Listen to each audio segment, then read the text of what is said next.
Welcome back. Today we will look at this problem.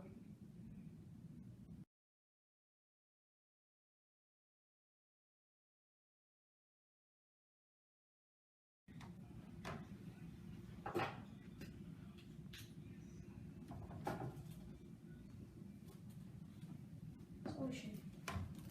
We will do this by induction. So we know x1 divided by x2 plus x2 by x3, etc. up to xn minus 1 divided by xn plus xn divided by xn plus 1 plus xn plus 1 divided by x1 is equal to x1 divided by x2 plus x2 divided by x3, etc. to xn minus 1 divided by xn plus xn divided by x1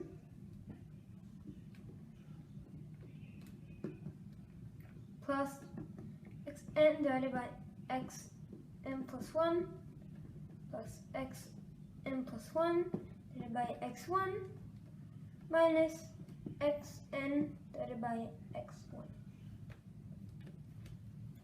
Now, my induction hypothesis, this is greater than or equal to x2 divided by x1 plus x3 divided by x2, etc. to xn divided by xn minus 1 plus x1 divided by xn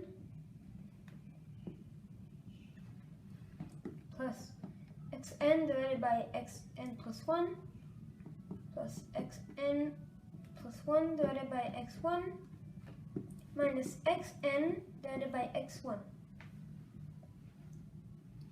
Now this is equal to x2 divided by x1 plus x3 divided by x2, etc. to xn divided by xn minus 1 plus xn plus 1 divided by xn plus x1 divided by xn plus 1 plus x1 divided by xn plus xn divided by xn plus 1 plus xn plus 1 divided by x1 minus xn divided by x1 minus xn plus 1 divided by xn minus x1 divided by xn plus 1. Now, what do we want here? We want this to be positive.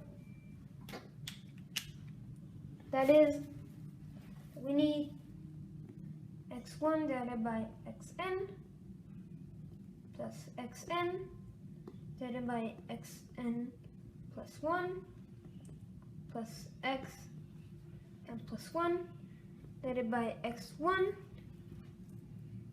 is greater than or equal to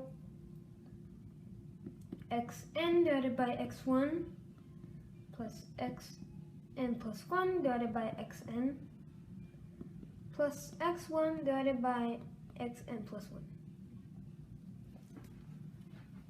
Now, since x1 is less than or equal to xn, less than or equal to xn plus 1, this is just case 3.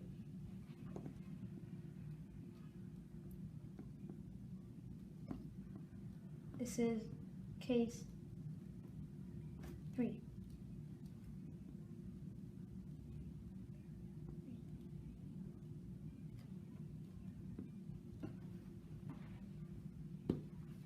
Now we will do case 3.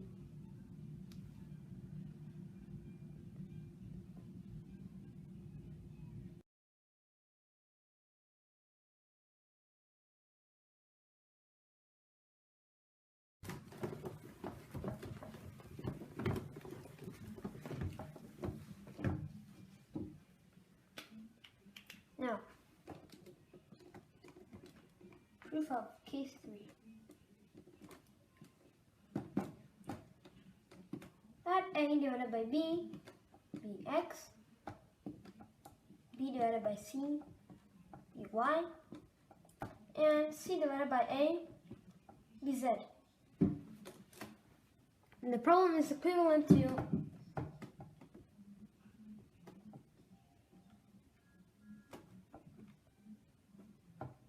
need to prove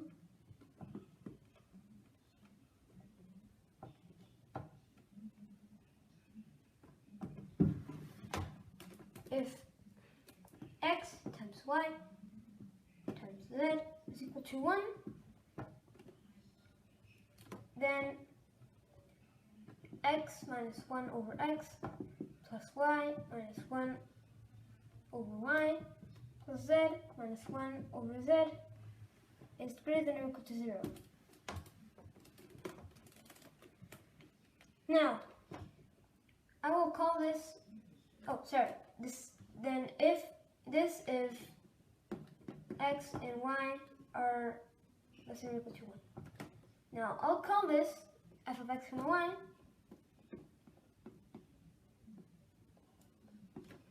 why f of X comma Y and not f of X comma Y comma Z? Well, it's because Z is determined by X and Y by this. So we have f of X comma Y is X minus 1 over X plus Y minus 1 over Y plus 1 over XY minus XY, which is equal to X squared Y minus Y plus Y squared X minus X plus 1 minus X squared Y squared divided by XY. Now, f of X comma Y is greater than or equal to 0 if and only if X squared times Y minus Y squared minus X times 1 minus Y squared plus 1 minus Y is greater than or equal to 0.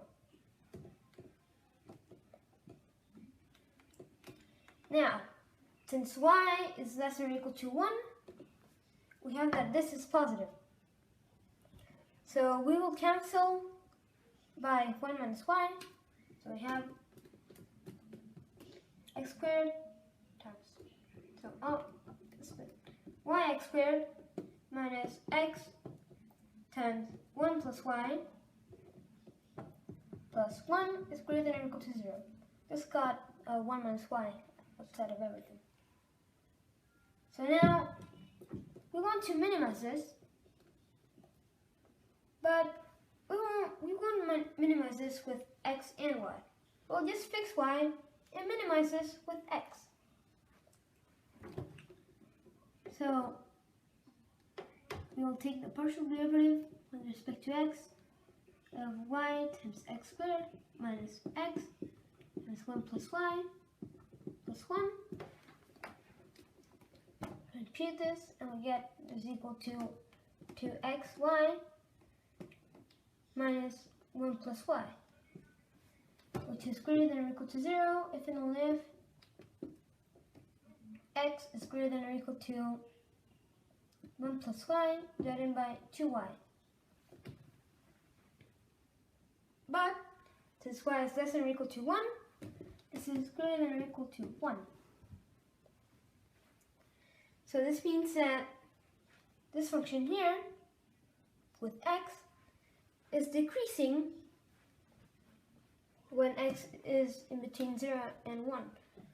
So this implies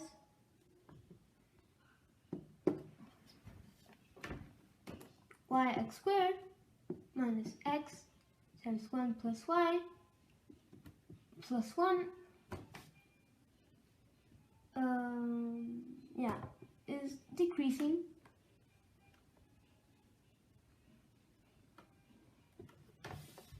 for x in the interval 0, 1.